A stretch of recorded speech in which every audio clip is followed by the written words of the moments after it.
దేవుని నామానికి స్తోత్రాలు. మీ అందరికీ ప్రభు నామమున వందనాలు చెల్లిస్తూ ఉన్నాను. క్రీస్తునందు ప్రేమైన వాళ్ళారా, దేవుని యొక్క ఉచితమైన ప్రేమ చేత మరొకసారి ఆయన సన్నిధిలో చేరి దేవుని వాక్యాన్ని ధ్యానించడానికి దేవుడు ఇచ్చిన సదవకాశాన్ని బట్టి దేవుని కృతజ్ఞతాస్తుతులు స్తోత్రాలు చెల్లిస్తూ మీ అందరికీ ప్రభు నామమున వందనాలు చెల్లిస్తూ ఉన్నాను. మరి ఈరోజు నేర్చుకుపోయే పాఠ్య భాగము లూకాసు వార్త 15వ అధ్యాయము 22వ వచనం చదువుకుందాం. లూకాసు వార్త 15వ అధ్యాయము 22వ వచనం చదువుకుందాం. అయితే తండ్రి తన దాసులను చూచి ప్రశస్త వస్త్రము త్వరగా తెచ్చి వీనికి కట్టి వీని చేతికి ఉంగరం పెట్టి పాదములకు చెప్పులు తొడిగించుడి, క్రొవ్విన దూడను తెచ్చి వధించుడి, మనము తిని సంతోషపడదము. దేవుడు తన వాక్యాన్ని దీవించుగాక. ప్రార్థన చేసుకుందాం. మహోన్నతురాని పాదాలకు స్తోత్రాలు చెల్లిస్తున్నాం నైనా. మరి ఈరోజు వాక్యం ధ్యానించిన ఇంటుండగా మరి ఇక్కడ చిన్న నిబిడలందరినీ బట్టి మీకు స్తోత్రాలు.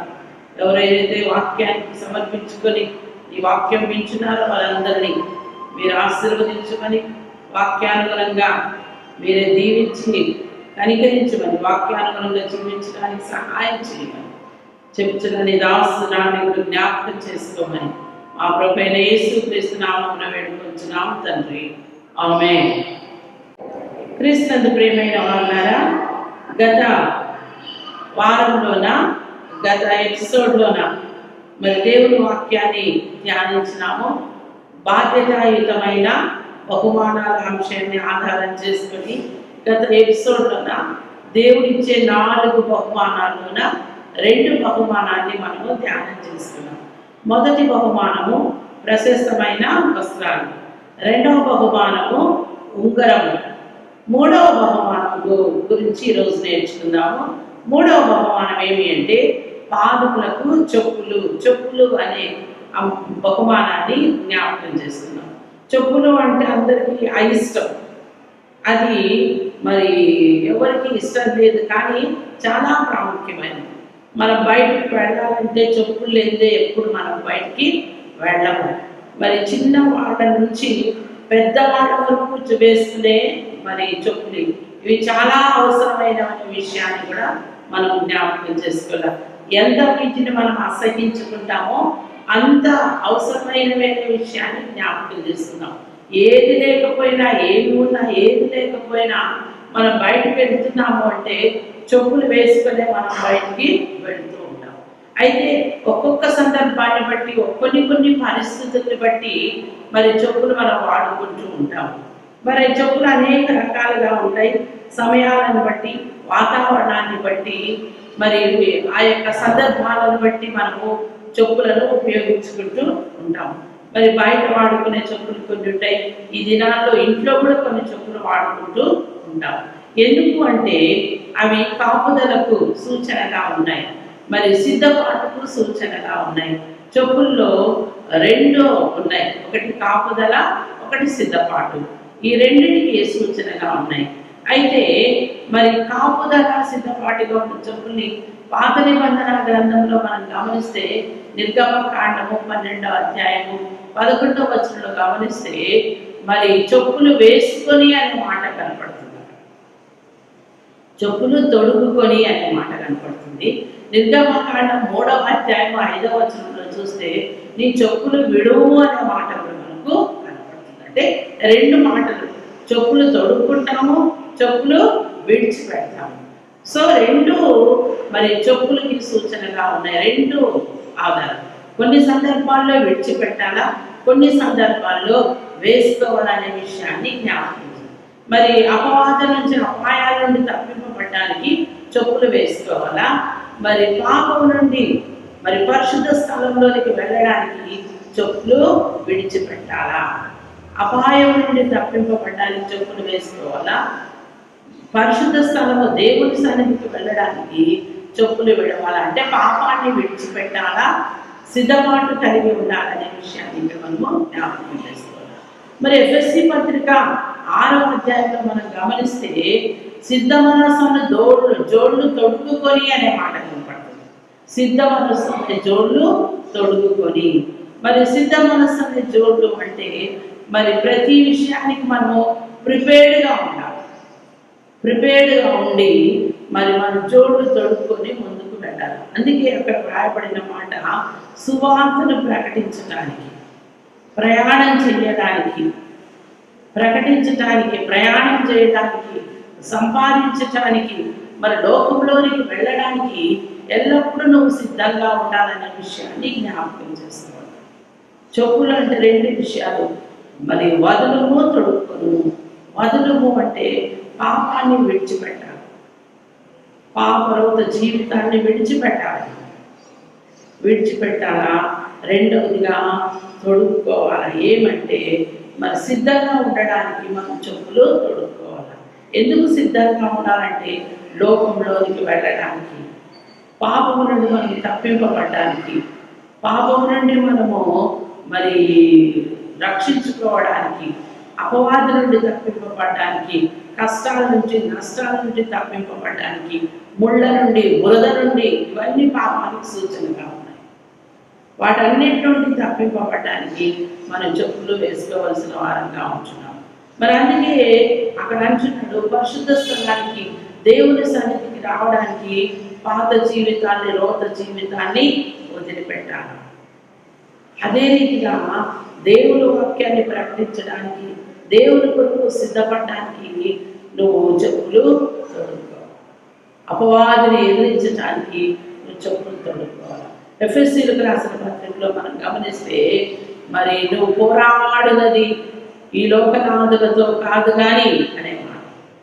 కాబట్టి సర్వాంగ కవచంలో మరి చెప్పులు అనేది కూడా ఒక మరి వస్త్రమై ఉంటుంది, కవచమై ఉంటుంది అనే విషయాన్ని మనము జ్ఞాపకం చేస్తాం.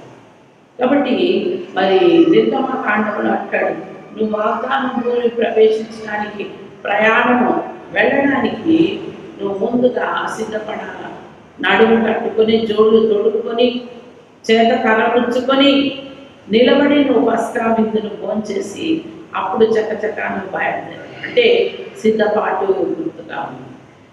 నువ్వు ప్రయాణం పడతా ఉంటే చెప్పులు వేసుకొని సిద్ధపడతావు. ఆ రీతిగా మనం ఈ లోకంలో జీవించేటప్పుడు మన అపవాది నుండి తప్పింపబడడానికి మనం చెప్పులు అవసరం, అపవాదిని ఎదిరించడానికి మనం చెప్పులు అవసరం. అంతేకాకుండా సువార్త అనే జోళ్ళు మనం తోడుకోవాలి. సువార్త చెప్పులు సువార్తకు సూచనగా ఉన్నాయి. సువార్తను ప్రకటించడానికి మనం సిద్ధంగా ఉండాలి. ఎందుకు అంటే రక్షింపబడిన మనమే దేవుని కొరకు సాక్షులం. దేవుని వాక్యాన్ని ప్రకటించడానికి, దేవుని వాక్యాన్ని బోధించడం, దేవుని వాక్యానికి సాక్ష్యం ఇవ్వడానికి, శ్రమలను ఆత్మని సంపాదించడానికి మనం సిద్ధంగా ఉండాలి. ఆ సిద్ధపాటు మన జీవితాలకు చాలా అవసరమనే విషయాన్ని ఇక్కడ మనము జ్ఞాపకం చేస్తాం. కాబట్టి మరి దేవుడు మనకిచ్చే బహుమానం ఏమి అంటే చెప్పులు. పాపాన్ని వదిలిపెట్టడానికి, పరిచర్యకు సిద్ధపడడానికి దేవుడు మనకు చెప్పులను అనుగ్రహించాడు. ఇందులో కూడా మనకు రక్షణ, విడుదల రెండు కూడా మనకు అర్థమవుతూ ఉన్నాయి. సిద్ధపాటు విషయాన్ని జ్ఞాపకం, చెప్పులు సిద్ధపాటుకు గుర్తుగా ఉన్నాయి. కాబట్టి రక్షింపబడిన నీవు ఎల్లప్పుడూ దేవుని వాక్యాన్ని ప్రకటించడానికి, దేవుని గురించి సాక్ష్యం ఇవ్వడానికి, నీవు అనేకులకు మాదిరికరంగా చూపించడానికి సిద్ధంగా ఉండాలనే విషయాన్ని ఇక్కడ జ్ఞాపకం చేస్తున్నాం. తర్వాత చివరిగా గమనిస్తే మనము మరి చివరి బహుమానం ఏమి అంటే క్రొవ్విన దూడను తెచ్చి వధించుడి, మనము తిని సంతోషించుదాము. క్రొవ్విన దూడని వధించి, ఎప్పుడు క్రొవ్విన దూడ వధిస్తారు? విందుకు క్రొవ్విన దూడ వధిస్తారు. కాబట్టి ఇక్కడ విందు జరుగుతూ ఉంది, విందులో పాల్గొంటారు. ఎప్పుడైనా మనకు మంచి సంతోషకరమైన సందర్భం వచ్చినప్పుడు వెంటనే అందరం కలిసి మన మిత్రులతో, స్నేహితులతో, శ్రేయోభిలాషులతో మనం విందు చేసుకుంటూ ఉంటాం. ఆ విందు ద్వారా సంతోషిస్తూ ఉంటాం. ఎన్ని మాటలు చెప్పినా, ఎంత చేసినా ఆ విందు లేకపోతే సంతృప్తి అనేది. కాబట్టి విందు అనేది చాలా ప్రాముఖ్యమైనది. మరి బైబిల్లో అనేక రకాల విందులు ఉన్నాయి. ఇక్కడ అంటున్నాడు క్రొవ్విన దూడతో విందు అని. ఆది కాండంలో గమనిస్తే మరి దేవదూతలకు విందించినట్లుగా అబ్రహాము చూస్తుంది. దేవదూతలకు విందు ఏర్పాటు చేస్తున్న రోజు. నిర్గమ కాండంలో గొర్రెపిల్లు పస్కా విందు అంటారు. గొర్రెపిల్లను వధించి పస్కా విందు. మరి ఆది కాండంలో అబ్రహాము దేవదూతలకి మంచి కోడెను వధించి మరి విందించినట్లుగా చూస్తున్నాం. అయితే నిర్గమ కాండంలో గొర్రెపిల్లను వధించి పస్కా విందు చేసినట్టుగా మనం చూస్తాం. ఆ పస్కా విందు పాప విమోచనానికి సూచన. ఎవరైతే దేవుని ద్వారా విమోచింపబడి ఐగుప్తు దేశంలో నుండి రక్షింపబడి కనాను దేశానికి వాగ్దాన భూమిలోనికి ప్రవేశిస్తున్నారో వాళ్ళందరూ కూడా గొర్రెపిల్ల విందులో పాల్గొన్నారు. అదిగే లూకాసు వార్తలో మనం గమనిస్తే 12వ అధ్యాయంలోన మరి పిలువబడిన వారు అనేకులు కానీ ఏర్పరచబడిన వారు కొద్దిమంది. దేవుడు విందుకు అనేకులు పిలుస్తూ ఉంటాడు. మనం కూడా అనేక సందర్భాలు అనేకులు పిలుస్తూ ఉంటాం, కానీ కొద్దిమందే వస్తూ ఉంటారు. ఏది ఏమైనా విందులో పాల్గొన్నామా లేదా అనేది ప్రాముఖ్యమైనది. దేవుడు అందరినీ పిలుస్తూ ఉన్నాడు. మరి లూకాసు వార్తలో గమనిస్తే అనేకులు పిలిచినాడు, కానీ అందులో పాల్గొన్న వారు కొద్దిమంది. అప్పుడు పనివాడు వచ్చి అయ్యా ఎవ్వరు రాలేదు ఎందుకు అంటే అప్పుడు యేసుక్రీస్తు అంటున్నాడు, యజమాని అంటున్నాడు, మీరు వీధుల్లోకి వెళ్ళి ఎవరు కనపడితే వాటిని తీసుకురండి. ఆ విందును భోజించగలిగే ధన్యత కూడా మనకు ఎంతో అవసరం, భాగ్యం అది. డిన్నర్లో పాల్గొనాలంటే అందరికీ ఇష్టమే, అయితే ఆ అవకాశం కొద్దిమందికే ఉంటుందనే విషయాన్ని జ్ఞాపకం చేస్తారు. ఎవరైతే పిలువబడతారో, ఎవరైతే రక్షింపబడతారో, ఎవరైతే ఆహ్వానింపబడతారో అందరికీ లేదా వ్యక్తి. ఆహ్వానింపబడిన వారే, పిలువబడిన వారే, ప్రత్యేకింపబడిన వారే ఆ విందుకు అర్హులు. కాబట్టి క్రీస్తునందు ప్రియమైన వాళ్ళారా, మనం కూడా ఆ విందులో మరి ఆహ్వానింపబడడానికి దేవుడు మనల్ని పిలుస్తూ ఉన్నాడు. రెండవ రాకడలో మనం అందరం కూడా మధ్యాకాశంలోకి వెళ్ళినప్పుడు గొర్రెపిల్ల విందు మహావిందు జరుగుతుంది. వివాహ మహోత్సవం జరుగుతుంది, గొర్రెపిల్ల మీద జరుగుతుందని ప్రకటన గ్రంథంలో మనకు రాయబడింది. కాబట్టి ఆ విందులో పాల్గొనాలంటే రక్షణ వస్త్రం మనకు అవసరం. ఆ రక్షణ వస్త్రం లేకుండా మనం విందులో పాల్గొనడానికి వీలు లేదు. కాబట్టి ఆ రక్షణ వస్త్రాన్ని మనం ధరించుకోవాలి.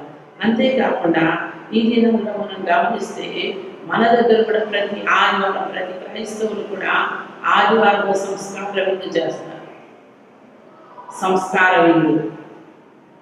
మరి ఎవరైతే రక్షింపబడతారో, ఎవరైతే పాపాన్ని విడిచిపెడతారో, ఎవరైతే పాపక్షమాపణ పొంది ఉంటారో వాళ్ళే ఆ విందులోకి అర్హులు. కాబట్టి ఆ విందులో చెయ్యి వేసిన వాళ్ళే పరలోక విందులో కూడా చెయ్యి వేసిన.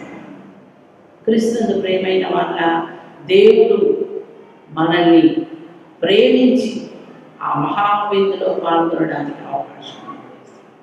ఎవరికి లేదు అవకాశం. ఎవరైతే ప్రత్యేకింపబడిన వారో, ఎవరు క్రైస్తవులుగా దేవుని యొక్క మరి మా మనస్సు కలిగి ఉంటారో, దేవుని సన్నిధిలో తాము తగ్గించుకుంటారో, పాపక్షమాపణ కలిగి ఉంటారో, పశ్చాత్తాపం కలిగి ఉంటారో, అలాంటి వాళ్ళే ఆ విందుకు అర్హులు. అందుకే అక్కడ వ్రాయబడిన మాటలు, ఆయన విందు ఆచరించుటకు ఆజ్ఞాపించెను. లూకాసు 22:19. ఆయన ఆజ్ఞాపించినాడు, నా మరణ పర్యంతము నన్ను జ్ఞాపకం చేసుకున్నటకు ఈ విందును దేవుని జ్ఞాపకం చేసుకోవడానికి, దేవుడు నీ జీవితంలో చేసిన మేళ్ళని జ్ఞాపకం చేసుకోండి.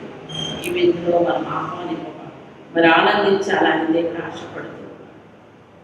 ఈ విందు నీ కొరకు నా కొరకు ఏర్పాటు చేయబడింది. ఈ విందు నీ కొరకు నా కొరకు ప్రత్యేకింపబడిన విందు, గొర్రెపిల్ల విందు. కాబట్టి ఆయన మరణం వరకు మరి విందులో పాల్గొంటూ ఆయన మరణాన్ని పునరుద్ధాన్ని ప్రకటించు ఉన్నారు. ఆ విందు అనేది విమోచనకు గుర్తు, కృపా మార్గానికి గుర్తు. క్రీస్తునందు ప్రియమైన వాళ్ళారా, దేవుడు మనకు అనేక బహుమానాలు ఇస్తూ ఉంటాడు. ఆ బహుమానాలన్నింటిలో ఈ 4 బహుమానాలు చాలా ప్రత్యేకమైనవి. మొదటిది ప్రశస్త వస్త్రములు, రెండవది ఉంగరము, మూడవది చెప్పులు, 4 విందు. ఈ 4 బహుమానాలు దేవుడు మనకు అనుగ్రహించినాడు. ఈ 4 బహుమానాలు మనం చేత పట్టుకొని దేవుని సన్నిధిలో కనపడాలని దేవుడు ఆశపడుతుంది. నువ్వు రక్షింపబడితే చాలు, నువ్వు మారు మనసు పొందితే చాలు, ఇవన్నీ ఫ్రీగా నీకు ఇవ్వబడతాయి.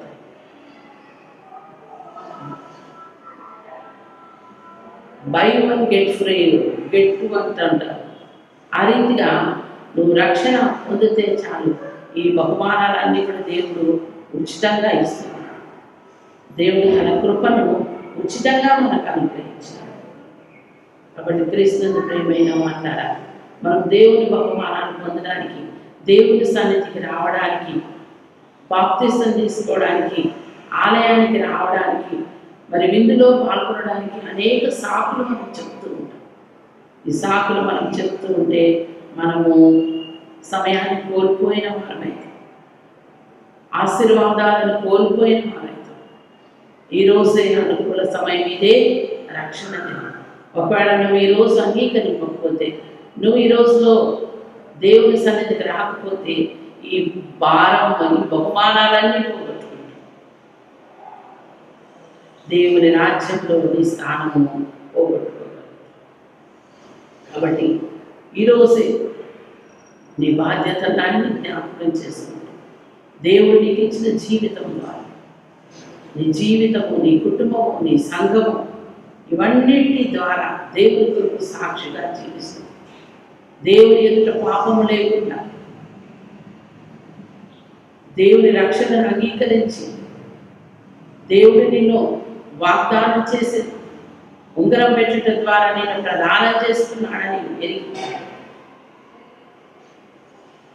తన వాక్యాన్ని ప్రకటించడానికి సిద్ధపడడానికి సిద్ధపడి ఆ విందులో పాల్గొనడానికి, ఇక్కడ జరిగే సంస్కార విందులో పాల్గొంటూ పరలోకంలో జరిగే ఆ గొర్రెపిల్ల విందులో పొందాలని దేవుడు ఆశపడుతుంది.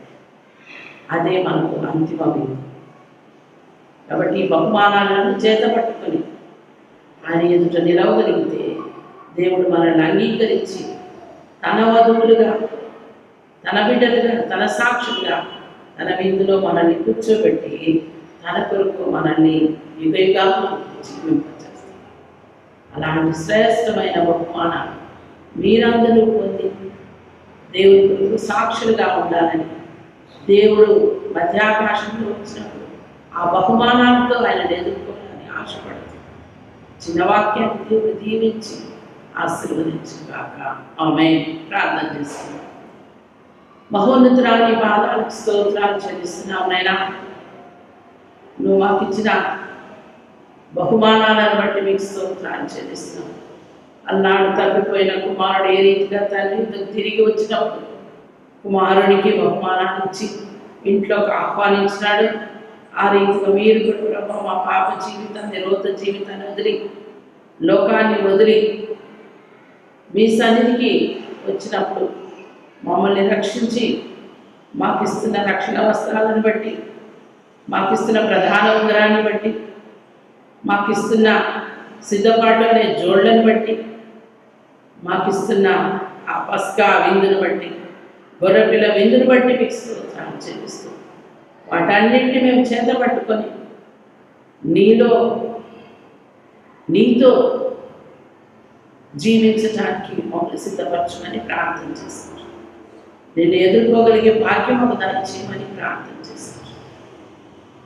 మా బహుమానాన్ని మేము భద్రపరచుకొని నిన్ను ఎదుర్కొని నీ నామాన్ని ఘనపరచడానికి కృప చూపించమని, ఘనత మహిమ ప్రభావాన్ని మీకే ఆరోపిస్తూ విన్న వాక్యాన్ని మా హృదయాల్లో భద్రపరచుకొని వాక్యానుగుణంగా మా జీవితాన్ని నడిపించమని మా ప్రభువైన యేసుక్రీస్తు నామమున వేడుకొంచున్నాము తండ్రి. ఆమేన్. త్రియేక దేవుని దైవాశీర్వాదాలు దీవెనలు ఆయన సన్నిధిలో చేరి దేవుని బహుమానాలు పొంది భద్రపరుచుకొని ఆయన ఎదుర్కోవాలని ఆశపడుతున్న ఆయన బిడ్డలందరికీ, ఆయన ప్రేమించే ప్రతి వారికి ఇప్పుడు ఎల్లప్పుడూ సదాకాలం తోడయించునుగాక. ఆమేన్.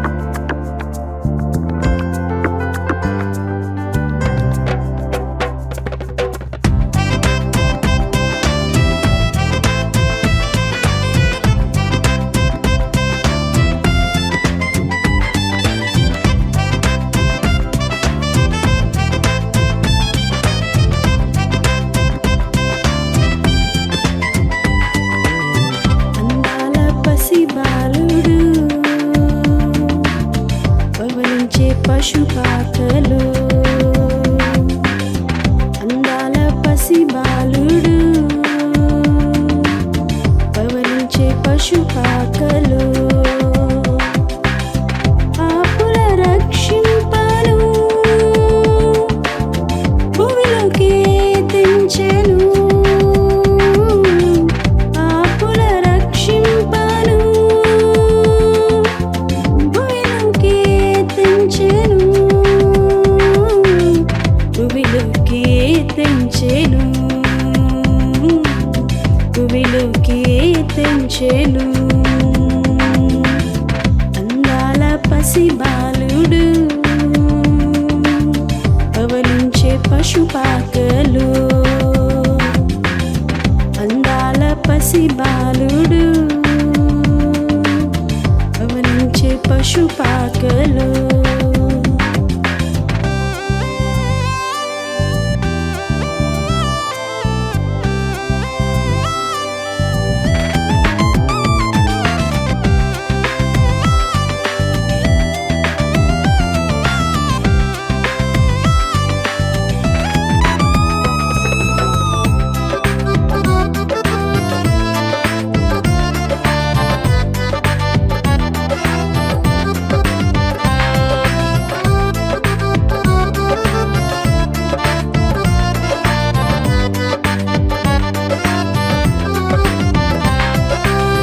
పరిశుద్ధుడు పరమాత్ముడు ప్రేమామయుడు నజరేయుడు పరిశుద్ధుడు పరమాత్ముడు ప్రేమామయుడు నజరేయుడు స్తుతింపరండి బాలయేసుని పూజింపరండి ప్రభు యేసుని స్తుతింపరండి బాలయేసుని పూజింపరండి ప్రభు యేసుని పూజింపరండి ప్రభు యేసుని పూజింపరండి ప్రభు యేసుని అందాల పసిబాలుడు పవలించే పశుపాకలు అందాల పసిబాలుడు పవలించే పశుపాకలు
పశుపాకలో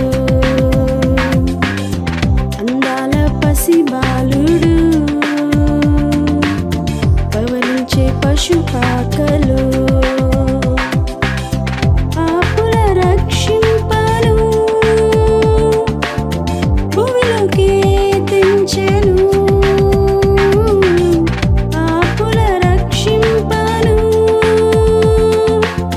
భూమిలోకి తెంచెను భూమిలోకి తెంచెను